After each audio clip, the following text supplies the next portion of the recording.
Chief metrologist सरदार सरफराज का कहना है कि कराची में रवां हफ्ते गर्मी की शिद्दत में मजीद इजाफा होगा।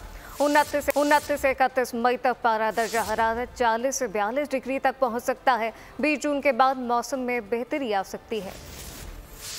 में 29, 30, 31 जो 3 दिन होंगे इस महीने के आखिरी जुमेरात जुम्मा, उसमें टेम्परेचर ज़्यादा बढ़ने का इम्कान है, यानी 40 से 42 की रेंज में जा सकता है। और वो बुनियादी वजह ये होती है कि जिस दिन कराची में जनूब मगरबी हवा थोड़ी सी हाल्ट हो जाए और उसके बजाय शुमाल से हवा चलने लगे, शुमाल मशरक़ शुमाल मगरब से, जिसका इम्कान है कि 29, 30, 31 तीनों दिन के पहले हिस्से में कम अज़ कम नॉर्थ वेस्टर्ली विंड का ट्रेंड रहेगा। तो अगले 3-4 दिन उधर किसी यही शदीद हीट वेव रहेगी। उसके बाद उसमें 31 या पहली के बाद कुछ कमी आएगी, यानी 2-3 डिग्री का फ़र्क कम हो सकता है, 2-3 डिग्री टेम्परेचर, लेकिन स्टिल गर्मी रहेगी।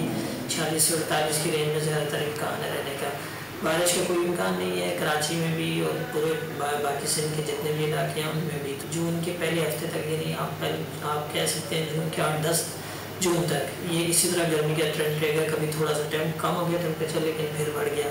तो ये सब्सक्राइब करें और बेल दबाएं ताकि कोई खबर रह न जाए।